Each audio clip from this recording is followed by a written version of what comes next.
Welcome to another episode of the Bandage Podcast, a weekly wrap-up of the most trending healthcare news.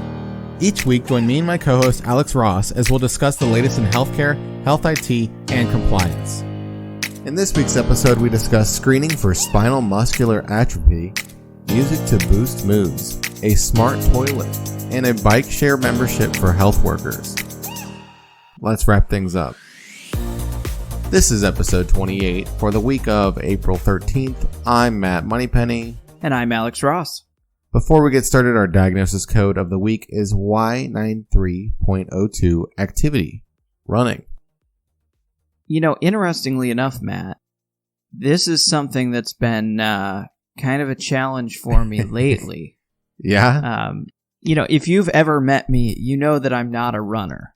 Okay, I'm just not a runner. I ride my bicycle sometimes. I enjoy that as a form of exercising.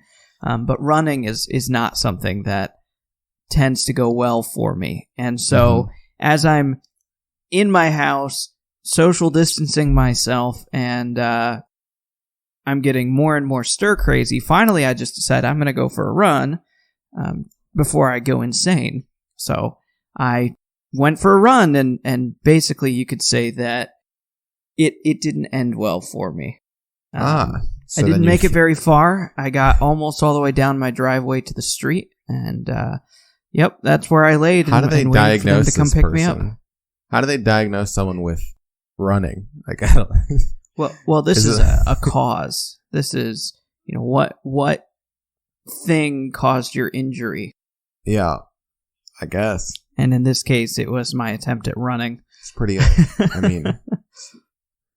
I don't know. It's a wild one this week, But I'm glad you tried. That's all you can ask. I for. feel like it's. I'm probably not alone. There's probably a lot of people that are attempting to run for the first time in the last few years. I can say for sure that, for example, yesterday I saw someone walk past my house walking their dog that I've never seen before. Yeah. And not only did she walk past my house once, she walked past my house twice. That dog is really confused right now. And with that, let's get into the news. First up, we have a trophy goes to new infant screening. The Institute of Quality and Efficiency in Healthcare investigated if it's useful to test newborns for spinal muscular atrophy, or SMA. Researchers indicated a benefit of newborn screening versus no screening at all. The earlier SMA is diagnosed, the earlier doctors can start treatment, and the greater the benefit for children with early onset. The advantages are mainly seen in better motor development, such as milestones like free sitting and walking. The screenings can also identify probable late onset, but the research doesn't indicate if those with late onset would benefit from pre-symptomatic start of treatment. Wow, lots of jargon in this story this morning. Interesting. I do like the way that it was written out in the news story with quotations around walking, like, walking. Well, also quotations around just like, running, very similar. There's probably a diagnosis code for walking as well. So. Right, because that's what I was doing. I was running with quotations around it. I was free sitting. I wasn't not free sitting. I was free sitting. The free sitters hang out with the free thinkers over there. No, but no, this is pretty cool. We have the opportunity potentially to test for spinal muscular atrophy earlier and potentially start a treatment regimen of some kind to provide the best quality of life earlier. And I think that's pretty exciting. Yeah, no, that's definitely awesome. I mean, any kind of advancement in medical treatment or research or anything like that is always good, especially if it's something that happens like that they can detect right when you're newborn. I mean, that's huge. So I guess we'll see what happens. Next up, boosting your mood with music. The audio company Skullcandy announced the launch of Mood Boost, a program designed in response to the growing mental health crisis among younger generations. This is through a partnership with the nonprofit To Write Love on Her Arms, a movement dedicated to presenting hope and finding help for people struggling with depression, addiction, self-injury, and suicide. Each month, Mood Boost will spotlight a positive mood such as original, strong, hopeful, and determined. Each is designed to bring a daily dose of positivity to the social feeds of the brand's many followers. It will lift spirits through exclusive music artist content, insightful athlete content, and limited edition product and art bundle drops. I tell you, Matt, I have owned many pairs of skull candies in my life. Yeah, I mean, they're pretty affordable audio headphone or audio equipment, but they're not, I mean, quality-wise, they're not that great. Right. They're a pretty good middle ground, and I feel like for your typical, I don't know, high school me was always listening on skull candies, so having something like this that could potentially bring me back around and help me grow as an individual as a high schooler, I think I would have been into this. Yeah, no, it's definitely, I mean, it's great because of their target market, right? That's exactly what you just said.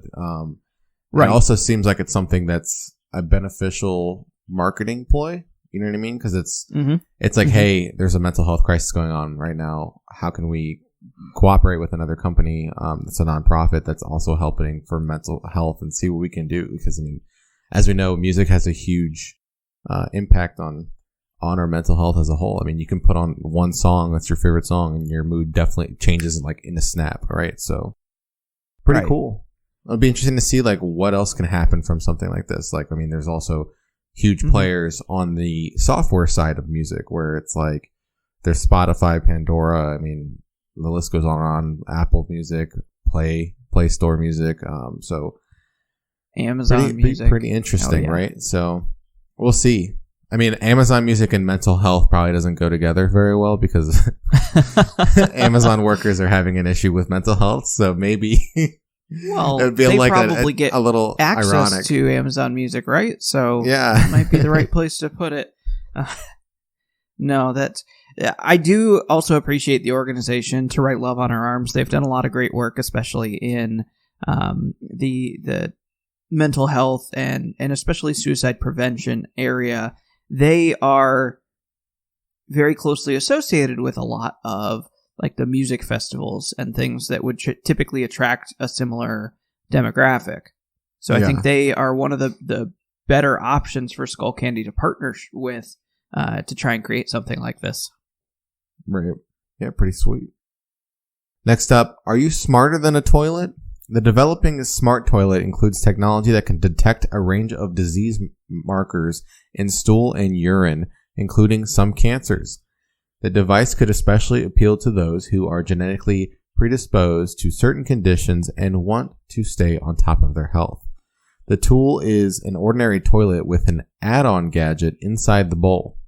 These use motion sensing to deploy tests that assess the health of any deposits made. Urine samples undergo physical and molecular analysis, and the team is working on integrating molecular features into stool analysis. The toilet automatically sends data from any sample to a secure cloud-based system for safekeeping. In the future, researchers could integrate the system into any health provider's record-keeping system for quick and easy access. It enhances its value as a disease-detecting device because, unlike wearable devices, you can't take it off or avoid it because everyone uses the bathroom. Interesting idea, but what happens when I live with, my wife and 3 kids? How do you is there like an account? Determine whose is whose? To be able to use this toilet, you first have to enter your unique PIN code so they know exactly who's about to sit down. Please make a username and password in order to use this toilet. And then we'll send you a confirmation email, and you got to go in there. And I forgot my password, so you can't use it, and so you have to go use the dumb toilet upstairs. Sorry. Too many failed attempts. Toilet is locked. That's a silly point, but I mean, it's also a good point because it's like, I guess it doesn't really matter because if a test comes by and it's something bad that happens, then, that is probably the person that just went last. I don't know. Maybe there's like a timeline where it's like, oh, I can line this up with my daily schedule, and I don't go to the bathroom at this time, so clearly it wasn't me. It was my wife. Yeah, I could see this being a something that more, I don't know, individual people might use. Yeah. Or maybe you have multiple toilets, and so you just install it on one and make everyone else use the other one. Right. I suppose, like, if you were very concerned about something health-wise and wanted to stay on top of it in that way. This thing's probably super expensive, too. That's what I'm imagining. It does sound like something, probably just because they use the term molecular repeatedly in describing it. But it does sound like it's probably not going to be mass-produced yet. Yeah, no, and it's probably just going to be more so for healthcare providers, hospitals and whatnot, right, where instead of peeing into like a test tube to give to someone, which is always awkward, you could just go to the smart toilet. Yeah. You know, elevator music. I could playing, see it being something nice they install in a doctor's office, and then instead of having to take samples, they're just like, go use this toilet. Cool. I wonder if it's a little bit like a privacy issue, not like an actual patient privacy health information issue, but like just a privacy, like societal weird feeling when it's like you go to the doctor's office for a physical and then you use the bathroom and it turns out that you have cancer. Like, I guess that's a good thing, but it's also like, whoa, you know what I mean? Yeah. It's definitely a weird thought. Better to detect it than to not, so. Yeah, no, it's true. I mean, I guess using cancer was a bad idea, but like maybe you have something else was a bad example, but you get what I mean. Right. Next up, hey, nice ride. The popular bike sharing program Nice Ride Minnesota is kicking off the 2020 season with free rides for healthcare workers. The 30-day membership for critical healthcare workers will allow them to take unlimited trips of up to 1 hour each. Health companies can register for the free membership for their employees. This gives healthcare workers another low-cost option for getting to and from work, providing them flexibility as they continue their heroic jobs. With more people working and doing school remotely, Nice Ride is unsure how much use the bikes will get this season, but the bikes offer an alternative for those wary of using mass transit. The company advises that users follow CDC guidelines and practice good hand hygiene. I think, as I mentioned, go ahead. As I mentioned earlier in the show, I've been riding my bike a lot more, and you know, after a few rides, I'm surprised by just how far I can go and still feel like I could keep going. So, you know, I like the idea of having that option for healthcare workers who normally maybe like taking a bus or something like that they could potentially use a bicycle instead, especially as we kind of move into spring and summer when it's going to be a little bit nicer weather for bike riding. Right. I think it's really interesting to see how all these companies during this coronavirus crisis are pivoting. They're like, hey, we're not going to get the regular services that we get because everyone's on quarantine, but at least we could do something a little bit nicer that maybe we're not making that much money off of, but it's still a nice move, right? So I like that. I like how all these companies are doing this. And at the end of the day, I mean, maybe this turns out that less people are using public transit, more people are using biking and exercise to get around, which is great for the environment and great for yourself and your own health. So we'll see what happens. Definitely at the end of this crisis, though, I think the world is going to be a better place overall. Absolutely. I see this for the bike company Nice Ride. It's a good opportunity to start making inroads. You know, normally their service was kind of like whoever might need to use it on the street, but this kind of opens the door for trying to negotiate company-style plans. Like, hey, we'll offer your company this service for X amount of dollars, and you can provide it as a benefit to your employees. Well, think of this as like a test run for it, except they're not making money. Yeah, right. If there's any good thing coming out of this, it's that we are kind of getting new and different methods of interacting in our economic spaces, if you will. Yeah, exactly. And with that, let's go into our next segment. BREACH, Breach Patrol. It's a breach! All of the latest cybersecurity breaches. Welcome to Breach Patrol, where we talk about the latest breaches all across the world. First up, we have quickly zooming out of using this service. Attackers are taking advantage of the increased popularity of the Zoom video conferencing service. Threat actors have started distributing Zoom client installers bundled with malware. But this isn't the only security issue with the software. Some school districts are banning the use of Zoom because of security and privacy concern. There's no end-to-end encryption for meetings, making it possible to intercept video conferences. Teachers have had to deal with Zoom bombing incidents where bad actors disrupt virtual classes, sometimes by guessing the meeting number or because staff share the meeting across on public websites. Zoom pointed out changes taking effect that will require waiting rooms for K-12 classes and limit to who can share data by default, but some schools have already lost trust in the software. It was only a matter of time before we went this direction, right? Yeah. We've always kind of used a system that is considered secure only because you've got to know which number to punch in to get into the correct meeting. Right. But if you then start publishing that, well, it's no longer secure. And we're seeing what happens when that happens. I think it's pretty crazy. I mean, from a business perspective, Zoom was probably not so upset that all of these companies were working remotely. All these classes were starting to do things remotely because that's business for them, right? But now they were getting so much use that so many people found all these security issues, which makes Zoom a better product, but also diminishes their entire like brand record or their brand, how they're viewed, their perception, their brand perception. Right. In an instant, right? And on a global scale, because all of these people are using this product and now they're realizing that it's not as great as they thought it was. So they're not going to use it anymore. So it's definitely a huge issue for Zoom.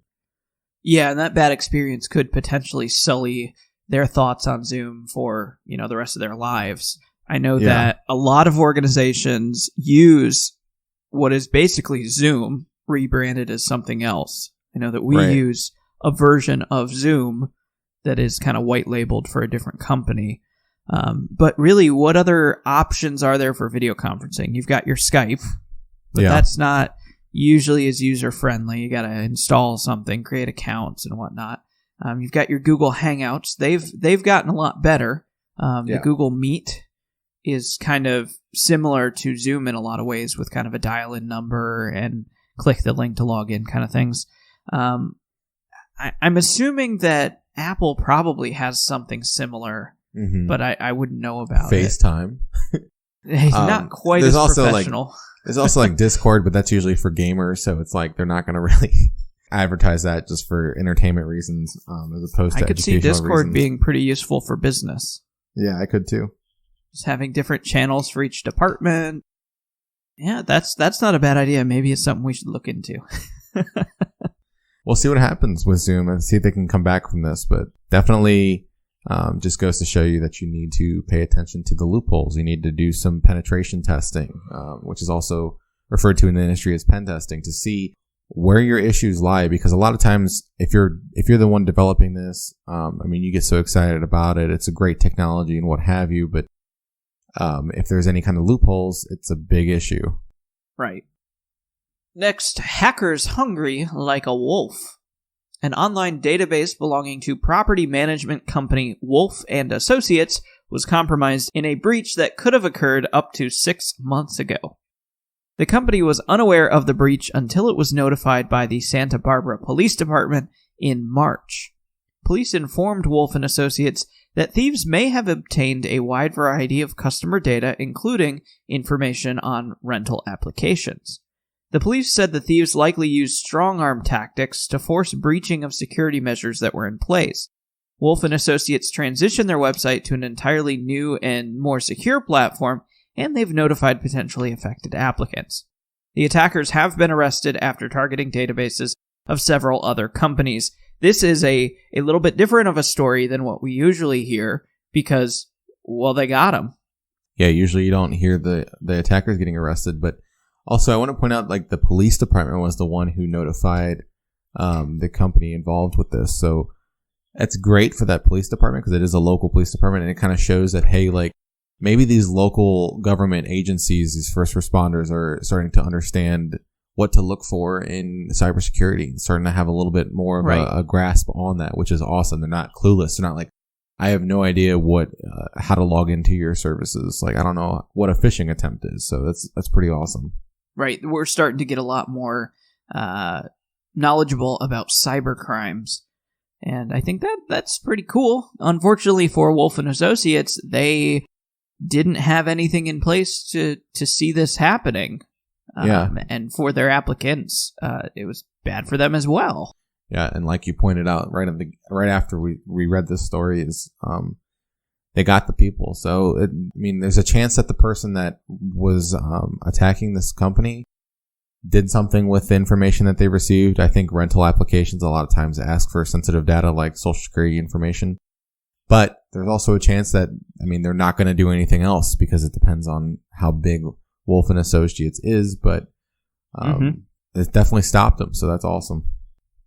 Next up, employees shocked by business partner breach. General Electric is notifying its employees in a public statement of a data breach which occurred at their business partner, Canon Business Process Services Incorporated.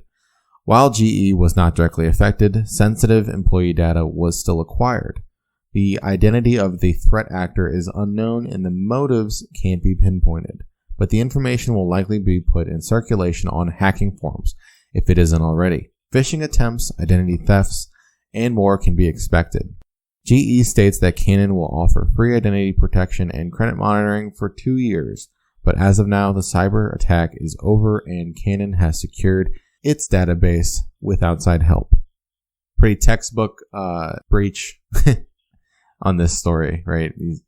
Someone gets notified of a breach, they say a public statement, and then they offer credit monitoring and say, hey, you might have a phishing attempt happen to you at some point, so be aware. Pretty textbook. Nothing that stands out, nothing that's like the response is what it is. It's nothing above and beyond. It's nothing too bad. It's just on par, I guess. Yeah, pretty standard. They had a breach. Looks like it's going to follow that path, exactly like you said. And, in general, I think we, as just everyday citizens, should be a little bit better versed in what a phishing attempt looks like and what identity theft looks like. Because, I know... Well, here's a good example. As you scroll through your Facebook, I'm constantly seeing people share these fake websites that say something like, share this website to get a free pizza. Yep. And this website, the point of it is that you click the link and then you give them your information thinking you're going to get a free pizza. But it's pretty obvious that this is not the brand name that it says it is, because the website is absolute garbage. It's just lettersandnumbers.com. Right. So, those kind of simple things, like looking at the URL and seeing where this is coming from, looking at your email address and see who sent you that message, and does it match with what they claim they are. Those kind of things we need to get better as a society of recognizing. And the more this happens to companies like GE or Canon that are this big, hopefully we'll get that direction. If there is a silver lining, we'll all get better at avoiding phishing attacks. Right. Best of luck to Canon Business Process Services Incorporated employees. And that's it for this week's wrap-up of your weekly healthcare news. I'm Alex Ross. And I'm Matt Moneypenny. We'll see you next week. Thank you for joining us for this week's episode of The Bandage. This week's episode was written and produced by eTactics. eTactics is a leading revenue cycle solutions organization committed to providing innovative, web-based solutions that improve our clients' cash management and customer relationships. Thanks, and we'll see you next week.